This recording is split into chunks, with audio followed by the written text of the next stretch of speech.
Tuhanlah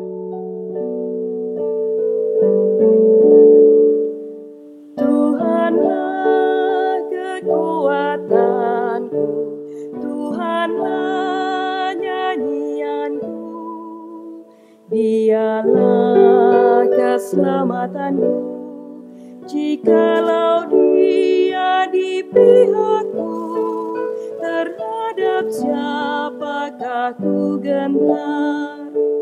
Tuhanlah kekuatanku, Tuhanlah nyanyianku, Dialah keselamatanku. Jikalau Dia di pihakku, terhadap siapakah ku gentar?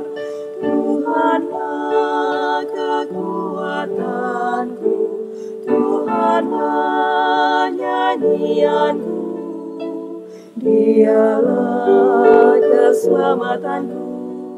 Jikalau Dia di pihakku, terhadap siapakah ku gentar? Tuhanlah kekuatanku, Tuhanlah nyanyianku, Dialah keselamatanku. Jikalau Dia di pihakku, terhadap siapakah ku gentar?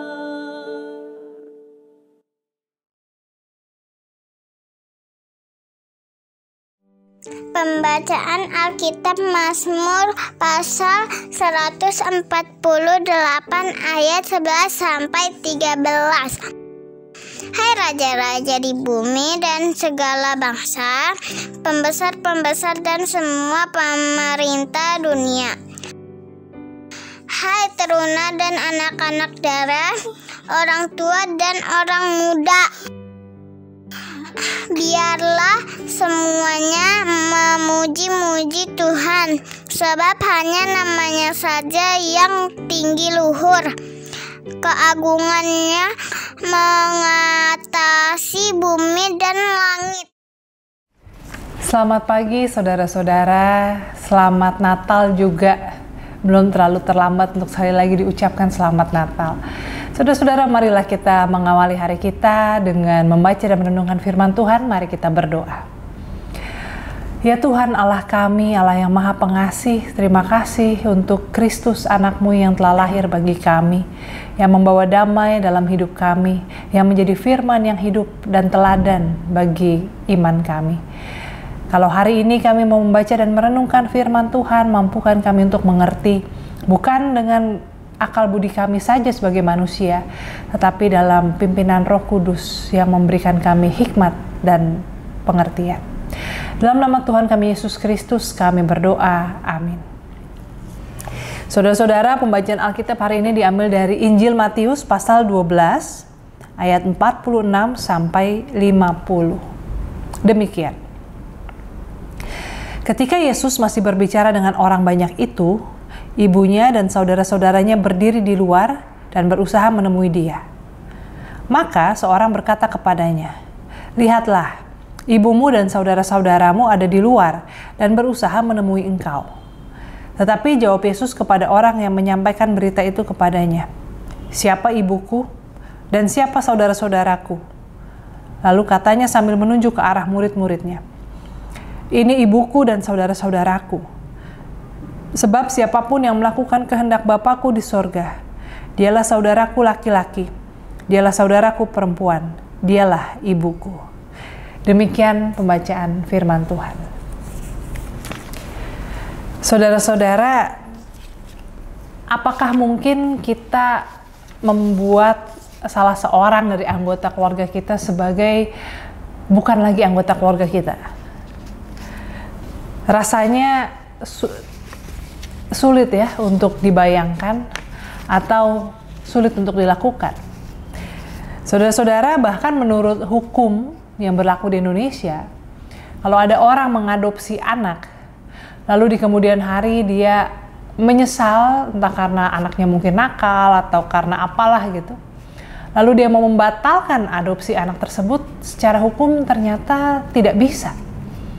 Ya, karena akan dibalikin lagi loh. Kalau adopsi anak ya memang kalau anak itu nakal ya mesti harus tanggung jawab orang tua untuk mendidik anak. Dan saudara-saudara, belum lama ini ada sebuah keluarga YouTuber ya atau Instagramer, pokoknya selebgram begitu ya, yang followersnya banyak, viewersnya juga jutaan, yang sudah hidupnya tuh sudah dari membuat YouTube dan Instagram, itu di cancel oleh banyak followersnya, di cancel juga oleh para sponsornya, karena ketika mereka mengadopsi anak yang berkebutuhan khusus, ya sesudah dengan banyak drama gitu ya, mereka katakan kami bisa, kami cinta anak ini dan sebagainya. Lalu sesudah beberapa saat anak itu tinggal bersama dengan mereka, kemudian mereka merasa kewalahan dan anak itu dicarikan rumah lagi. Maksudnya dicarikan orang tua lain yang bisa mengurus anak tersebut. Wah, itu para viewersnya, para netizen marah dan kecewa. Akibatnya mereka bukan saja di cancel tetapi juga dibully habis-habisan. Saudara-saudara, di tengah dunia yang semakin individualis ini, nilai keluarga ya, apalagi keluarga inti itu menjadi sangat penting. Bahkan mungkin semakin penting saat ini.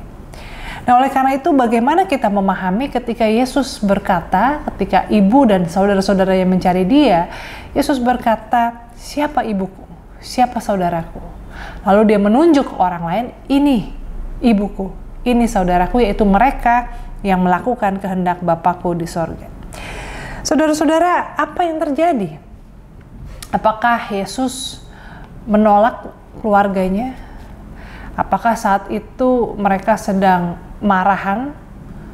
Apakah Yesus tidak mau mengakui keluarganya karena mungkin malu? Ya tentunya bukan ya saudara-saudara ya. Tuhan Yesus tentu tidak bersikap seperti itu. Ada beberapa tafsiran yang mengatakan pada saat itu beberapa kali sebetulnya keluarga Yesus, mungkin keluarga besar juga, berusaha mengambil Yesus, membawanya pulang karena dianggap Yesus membuat skandal. Ya, dia memang terkenal, tersohor, tetapi ditentang oleh para pemuka agama yang resmi. Maka tentunya keluarga sebagai umat beragama yang religius juga pengennya sih anggota keluarganya jangan bertentangan dengan pemuka agama. Dan mungkin dalam hal itu ada banyak ketidaksepakatan di antara mereka dengan Yesus. Nah, saudara-saudara, kadang-kadang memang keluarga itu punya kepentingan-kepentingan lain yang tidak bisa sejalan dengan konsep bahwa keluarga harus mendukung segala sesuatu. Ya, sebagai contoh saudara-saudara, kalau ada anak remaja datang ke saya, dia bilang dia mau jadi apapun, maka ya apapun yang baik gitu ya, maka mungkin saya akan mendukung kalau memang itu sudah menjadi panggilan dia. Tetapi orang tuanya belum tentu mendukung. Bukan karena orang tuanya kurang mengasihi dia, tapi karena ada kepentingan-kepentingan lain. Ya, beda sudut pandang keluarga terhadap anaknya dengan masyarakat terhadap anaknya. Bukan berarti juga ketika saya mendukung karena saya nggak peduli sama nasib anak itu, tapi juga karena ada kepentingan yang berbeda. Ada atau tidak ada kepentingan yang sama dengan kepentingan keluarga. Nah, oleh karena itu saudara, bicara soal keluarga, dukungan keluarga, kesatuan hati di dalam keluarga, itu bukan sesuatu yang selalu kita bisa anggap itu sesuatu yang positif, ya. Sesuatu yang positif dalam arti kalau apapun yang orang tua katakan itu pasti suara dari Tuhan, atau apapun yang keluarga yakini itu sebagai kebenaran. Enggak juga, karena setiap keluarga pasti punya kelemahan, ya. Setiap anggota keluarga pasti punya kepentingan masing-masing. Nah, tetapi saudara-saudara, kita meyakini juga bahwa di dalam keluarga itu ada kasih dan ada penerimaan. Nah, jadi sekalipun dalam keluarga itu tidak selalu bisa sempurna, Orang tua tidak bisa selalu memahami maunya anak, anak tidak bisa selalu bangga dengan orang tuanya. Tetapi di dalam keluarga, kasih dan penerimaan itu harus diutamakan di atas segala sesuatu. Nah, dari hari ini kita mau belajar dari keluarga Yesus. Tadi saya ambil cerita ya, bagaimana ada keluarga yang mengembalikan anak yang diadopsi dan mereka dimusuhi habis-habisan. Tentu Yesus juga tidak menolak ibu dan saudara-saudaranya. Dia tidak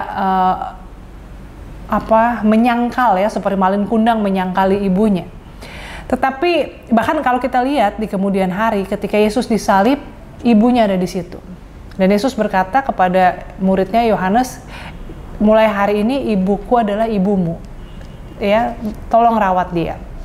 Dan saudara-saudara Yesus sendiri ya juga menjadi bagian dari pekabaran Injil di masa para rasul. Jadi Yesus bukannya musuhan dan putus hubungan sama sekali dengan keluarganya. Tetapi pada saat itu kondisinya memang mungkin keluarganya tidak mendukung apa yang Yesus lakukan yang dia yakini sebagai misi kerajaan Allah. Ya. Nah, saudara-saudara, di sini memang inilah dinamika kehidupan berkeluarga. Tidak selalu keluarga itu selalu sekata harmonis. Tidak perlu juga saudara merasa berkecil hati atau bersedih berkepanjangan kalau itu terjadi dalam hidup keluarga saudara. Tetapi yang penting adalah bagaimana kita mengatasi perbedaan-perbedaan kita. Dan di atas segala sesuatu, di atas berbagai kepentingan, harapan, kebanggaan, impian, cita-cita, maka yang terpenting adalah bagaimana kasih dan penerimaan. Ya. Dan dalam hal itu kita belajar untuk saling mendengarkan. Kadang-kadang orang tua tidak bisa mendukung impian anak karena sebetulnya khawatir bagaimana kalau anaknya gagal mencapai impian itu. Bagaimana kalau anaknya tidak bahagia nanti kalau salah memilih. Tetapi orang tua juga ingat bahwa orang tua terbatas. Zaman terus berubah.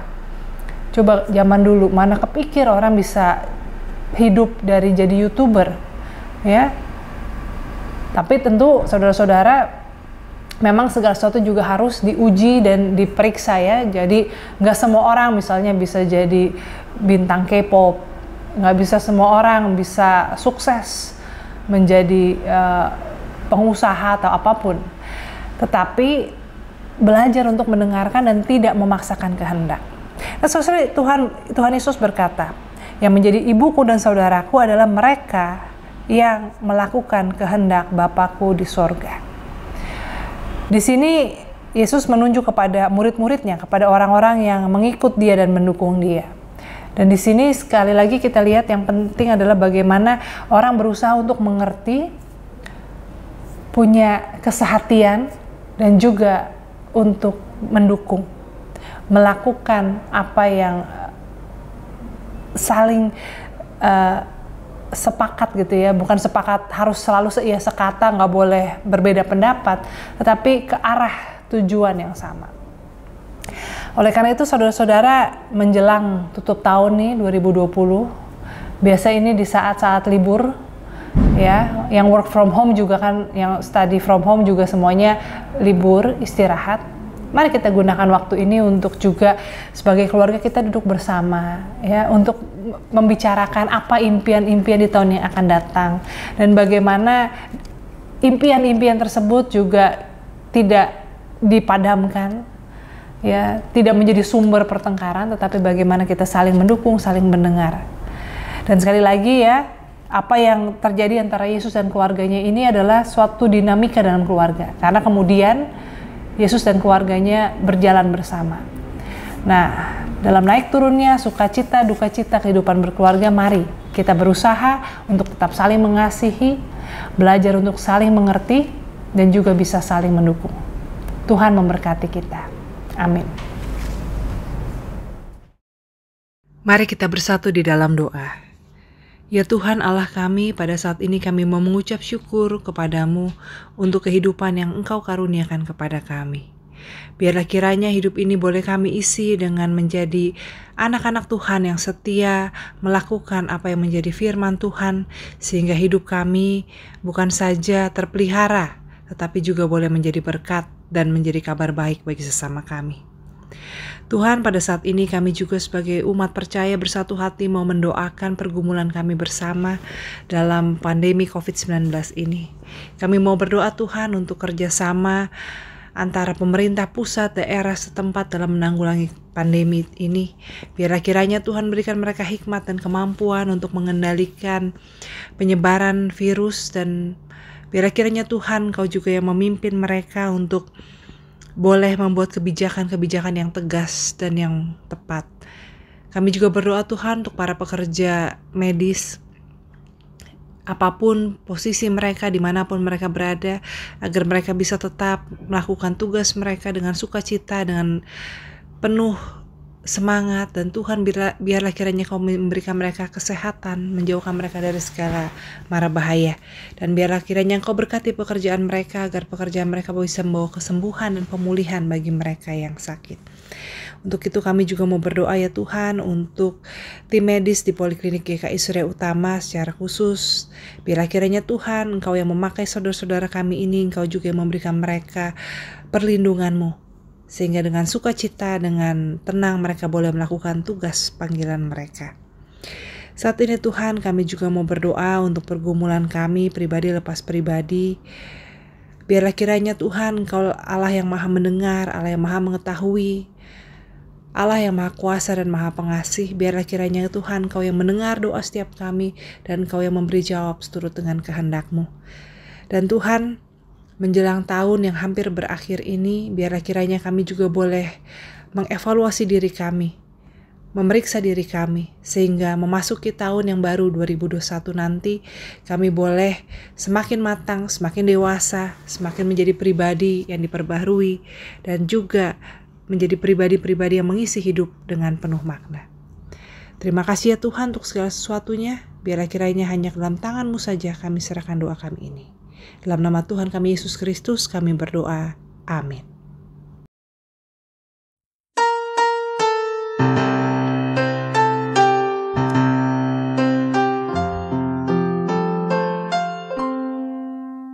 Kasih Tuhan mengiringimu,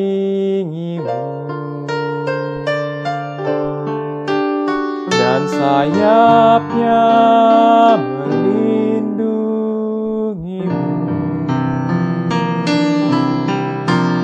Tangan Tuhan pegang di dalam hidupmu. Majulah dalam terang